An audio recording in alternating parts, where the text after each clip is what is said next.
Queridos hermanos, sean todos ustedes bienvenidos a este tercer día de nuestra semana bíblica que les ofrece nuestra parroquia de San Francisco de Asís en Chapala.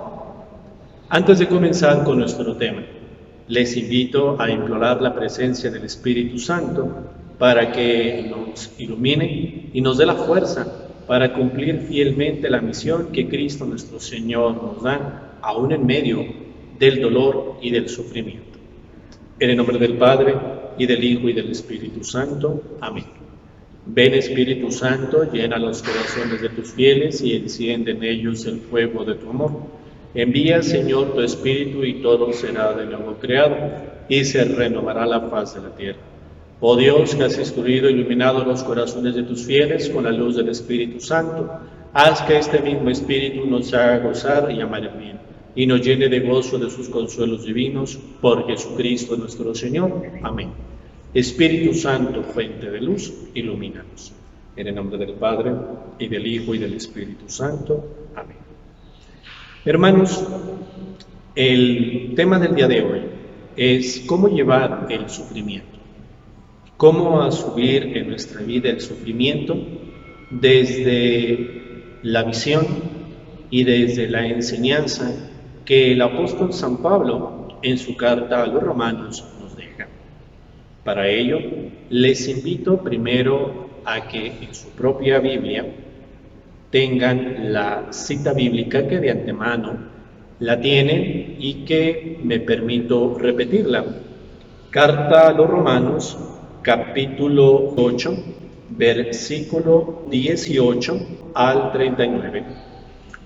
Y vamos a dar seguimiento en esta lectura y a partir de ahí vamos a explicar este término del sufrimiento en la Sagrada Escritura y en particular en San Pablo. Tomamos pues nuestra Biblia y les invito a seguirla en el texto. Porque estoy convencido de que los padecimientos del tiempo presente no son comparables con la gloria futura que se va a manifestar en nosotros. En efecto, la espera ansiosa de la creación anhela la manifestación de los hijos de Dios, porque la creación se ve sujeta a la vanidad, no por su voluntad, sino por quien la sometió, con la esperanza de que también la misma creación será liberada de la esclavitud de la corrupción para participar de la libertad gloriosa de los hijos de Dios. Pues sabemos que la creación entera gime y sufre con dolores de parto hasta el momento presente. Y no solo ella, sino que nosotros que poseemos ya los primeros frutos del Espíritu, también gemimos en nuestro interior, aguardando la adopción de hijos, la redención de nuestro cuerpo, porque hemos sido salvados por la esperanza. Ahora bien, una esperanza que se ve no es esperanza, pues ¿acaso uno espera lo que ve? Por eso, si esperamos lo que no vemos, lo aguardamos mediante la paciencia. Asimismo, también el Espíritu acude en ayuda de nuestra flaqueza, porque no sabemos lo que debemos pedir como conviene, pero el mismo Espíritu intercede por nosotros con gemidos inefables. Pero el que sondea los corazones sabe cuál es el deseo del Espíritu, porque intercede según Dios en favor de los santos. Sabemos que todas las cosas cooperan para el bien de los que aman a Dios, de los que son llamados según su designio.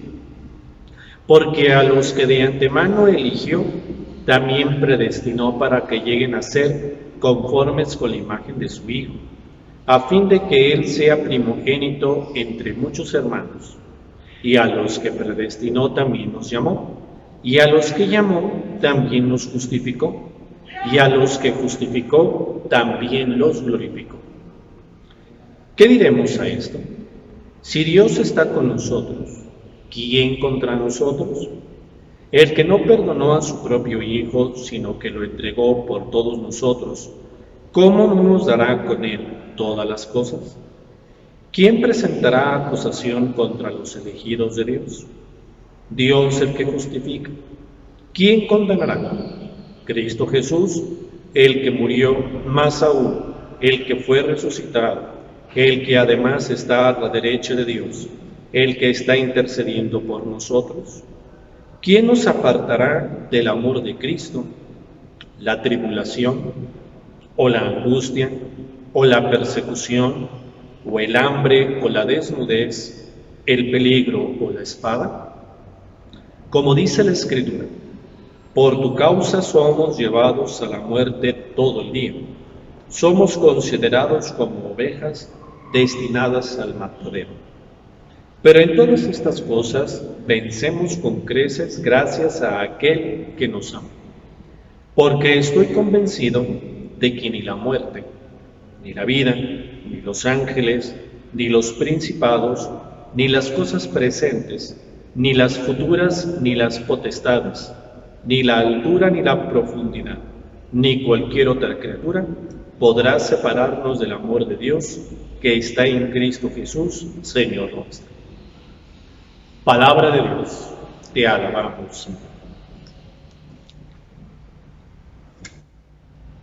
Hermanos,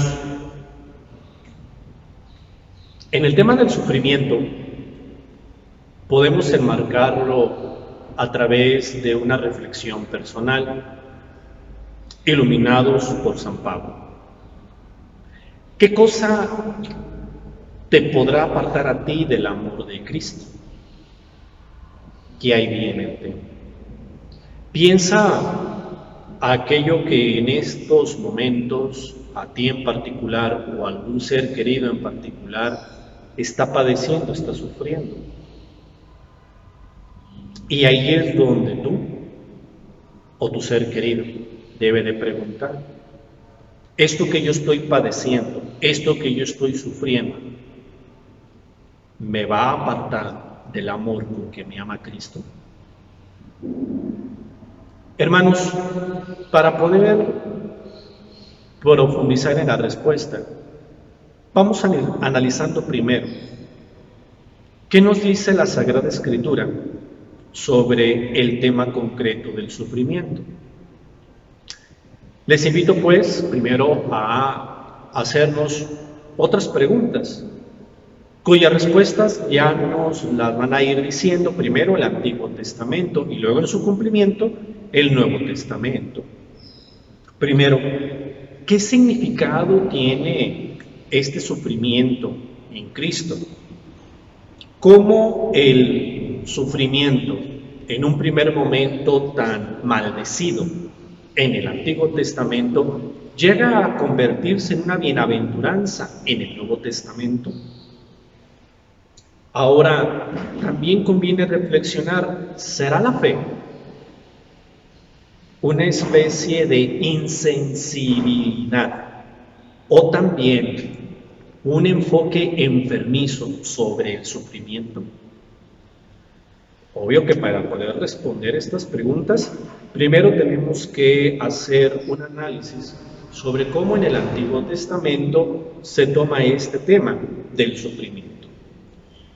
Primero, vemos cómo el israelita a lo largo del Antiguo Testamento, cuando enfrenta el sufrimiento, primero hay una característica: el grito, la queja. De hecho, podemos poner un ejemplo en los salmos. Varios salmos expresan el sufrimiento del israelita exclamado a través del grito.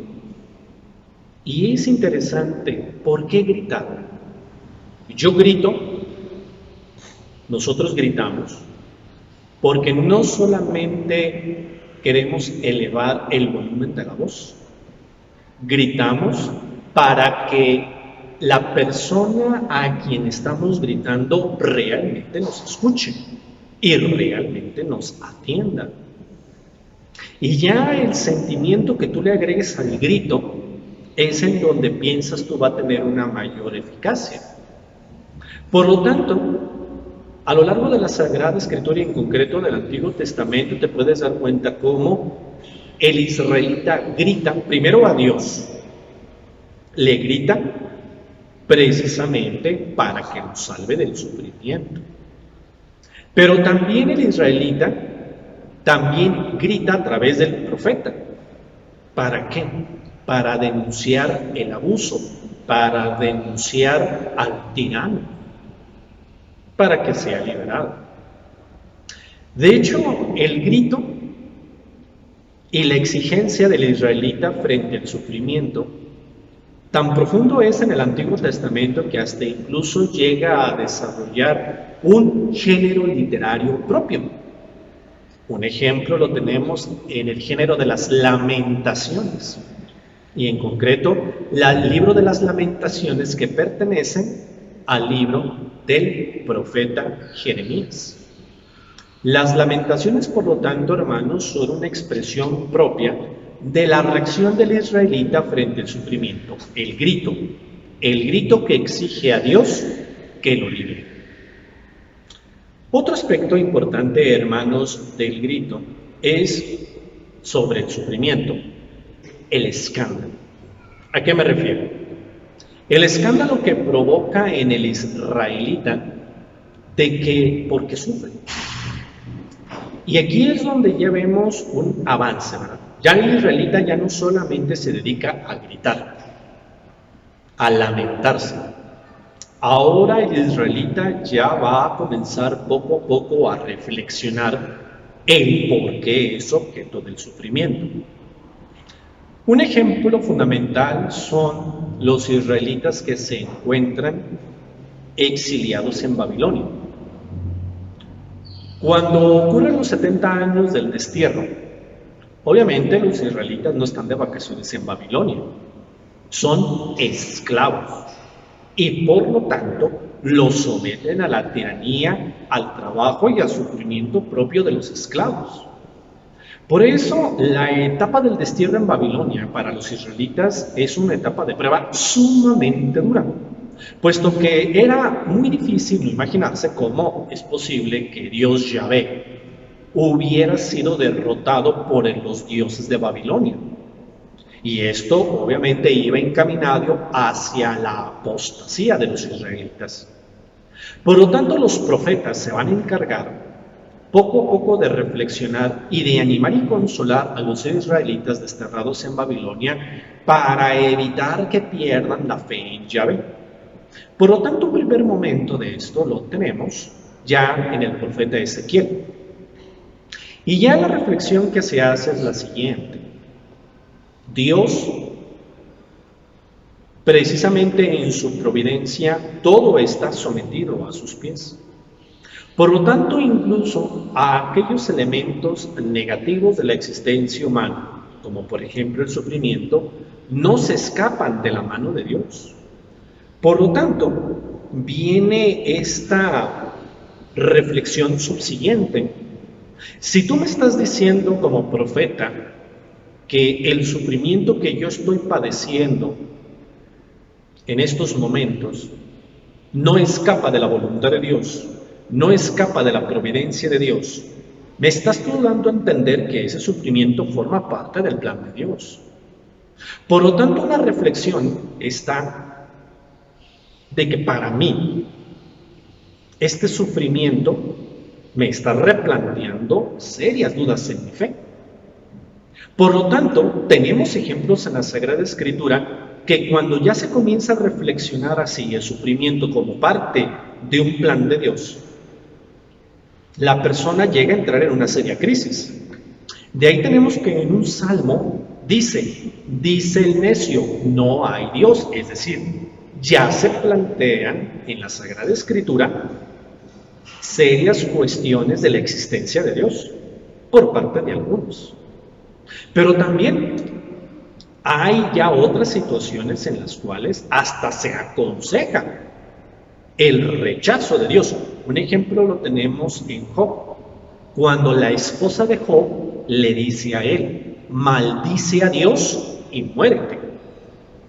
O sea, aquí ya tenemos una cuestión interesante, de que al tratar de dar una respuesta al sufrimiento, y que esta respuesta sea que el sufrimiento sea parte de la acción de Dios, la persona en un primer momento se siente sacudida de tal manera que ya se esté planteando la posibilidad del rechazo de Dios o inclusive de la blasfemia en contra de Dios. Pero volvemos a lo mismo. El Antiguo Testamento poco a poco va avanzando en esta reflexión. Y aquí es donde ya tenemos un subsiguiente paso. Ya el pensar en sufrimiento, si ya lo tenemos como parte del plan de Dios, viene ahora su objetivo. Y lo tenemos sobre todo en el discurso del siervo de Yahvé, también llamado el cántico del siervo de Yahvé, que lo tenemos en el profeta Isaías. Es decir, aquí ya se trata de dar una explicación al sufrimiento desde el ámbito de una explicación.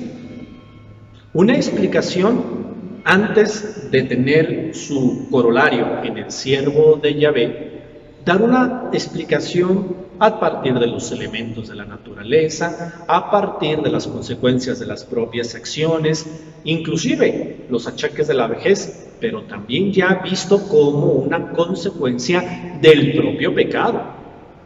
Posteriormente llega, en último momento, la reflexión del cántico del siervo de Yahvé para dar un paso fundamental en la comprensión del sufrimiento, cuando se le da a este ya un modo de expiación, es decir, el asumir el sufrimiento, pero para el bienestar y la salvación de quienes me rodean. Vamos ahora a pasar precisamente en este tenor, ahora a abordar el sufrimiento desde el misterio. Primero hay que entender muy bien esta noción del misterio. El misterio no lo debemos de entender como hoy en día algo relacionado al miedo o al suspenso, no. El misterio hay que entenderlo en el ámbito de la Sagrada Escritura siempre como parte de la naturaleza de Dios. Parte de la naturaleza de Dios que nos es inaccesible. Es decir, si yo pudiera comprender todo lo que es Dios, en ese momento Dios dejaría de ser Dios. Por lo tanto, nuestra naturaleza humana es limitada y por lo tanto no comprende la totalidad del infinito de Dios.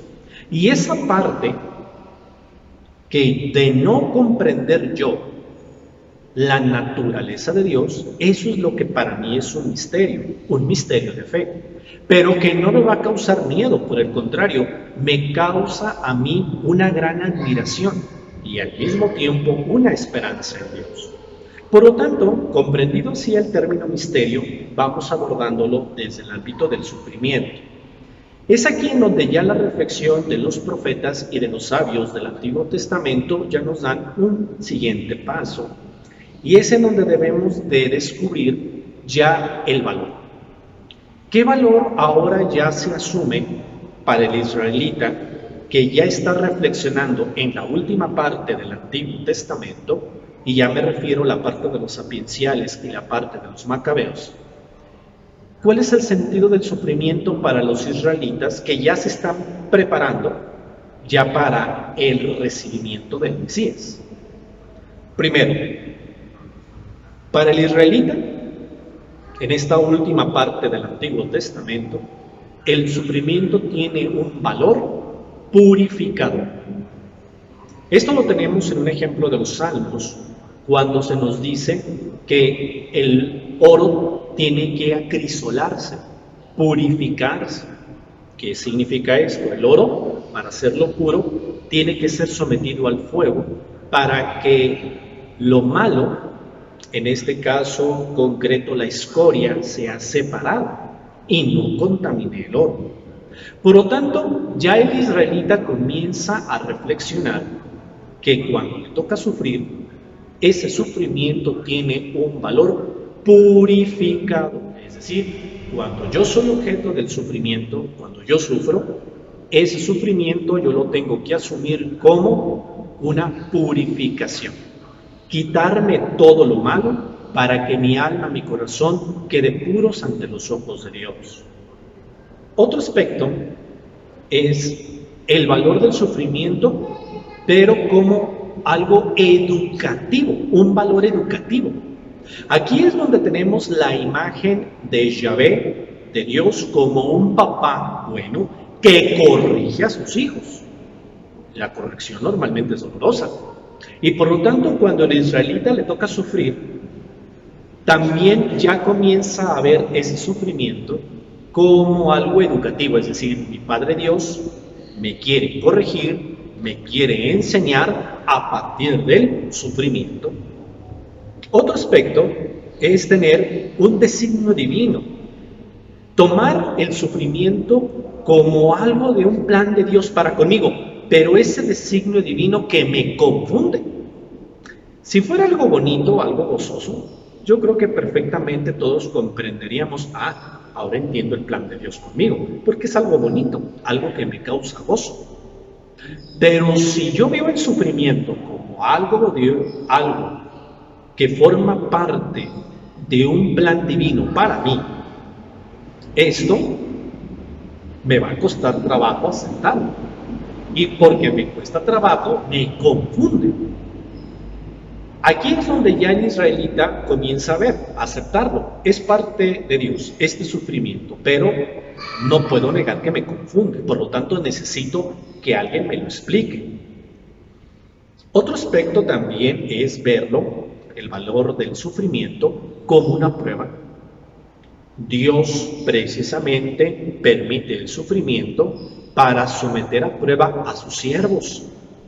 Un ejemplo lo tenemos en Job, otro ejemplo lo tenemos en Tobit. ¿Cómo son sometidos hombres justos, pero que son sometidos al sufrimiento, pero visto como una prueba? Aquí me ayuda mucho a entender esto una reflexión de Santa Teresa de Jesús, Teresa la Grande, que en un diálogo con nuestro Señor le dice: Señor, si así tratas a tus amigos, ahora entiendo por qué tienes tan pocos. Es parte de la dinámica espiritual. Y por último, que ya lo habíamos anunciado en el anterior paso, este valor de intercesión y de redención. Ya cuando el israelita comienza a reflexionar el sufrimiento desde el ámbito de la redención y de la intercesión, el corazón del israelita poco a poco ya se está preparando para comprender el evento fundamental que va a dar paso ya el Nuevo Testamento, es decir, Jesucristo y la acción del sufrimiento de Cristo en la cruz, y ya ha visto en su plenitud, es decir, cómo el sufrimiento de Cristo en su pasión y en la cruz lo asume todo en él para interceder por nosotros, y este valor de sacrificio y de expiación para el perdón de nuestros pecados. Es ahí en donde en Cristo, plenitud del Antiguo Testamento y en su desarrollo en el Nuevo Testamento, nos da ejemplo a nosotros de lo que significa ya asumir el sufrimiento. Por eso, hermanos, San Pablo, a lo largo de la lectura que escuchamos al inicio de nuestro tema, perfectamente ya nos plantea esto. Tú sabes muy bien que Jesucristo asume el sufrimiento humano en su propia carne, porque recuerda que Jesús es verdadero Dios y verdadero hombre, y como verdadero hombre asume en su carne, en su cuerpo, en su somaticidad, asume el sufrimiento de toda la humanidad. Y por lo tanto, él al asumir el sufrimiento nos da el ejemplo concreto de cómo debemos de asumirlo. De ahí que estos ejemplos que anteriormente yo ponía en la última etapa de la reflexión israelita del Antiguo Testamento son estos mismos valores, estos mismos puntos de vista y estas mismas reflexiones que Jesús las asume y que las resume en la cruz a partir de la intercesión y de la expiación, pero que también tiene un valor de purificación, un valor de prueba, un valor educativo y al mismo tiempo de misterio que nos causa confusión, pero que todo ello tiene un pleno sentido en nuestro Señor. ¿Por qué crees ahora sí que San Pablo Al asumir todo esto te dice, recuerda que Jesús murió por ti por amor. ¿Por qué? Porque te ama. Ahora sí comprendes por qué San Pablo constantemente te pregunta en la parte final de la lectura, ¿qué te va a apartar de ti del amor de Cristo? El sufrimiento, la enfermedad, el dolor, la persecución, el hambre, la desnudez, la espada, es decir, todas las tribulaciones que te causan a ti sufrimiento, te van a apartar del amor con que te ama Cristo, sabiendo de antemano todo lo que Jesús sufrió por ti porque te ama. Claro que no. Porque no creas que eres tú el único que sufre en estos momentos. No creas que son tus seres queridos los únicos que sufren en estos momentos. Por lo tanto, ¿qué es lo que sí te puede apartar del amor con que te ama Cristo? No es el sufrimiento en sí, no es la prueba en sí, no es el dolor en sí, es tu falta de fe. Eso sí te puede apartar del amor con que te ama Cristo. Porque cuando tú tienes fe, cuando tú tienes la esperanza, cuando tú tienes la caridad, estas virtudes teologales que Dios a ti te dio por tus sacramentos, tú, como templo vivo del Espíritu Santo, estás preparado para asumir todas estas pruebas y tribulaciones.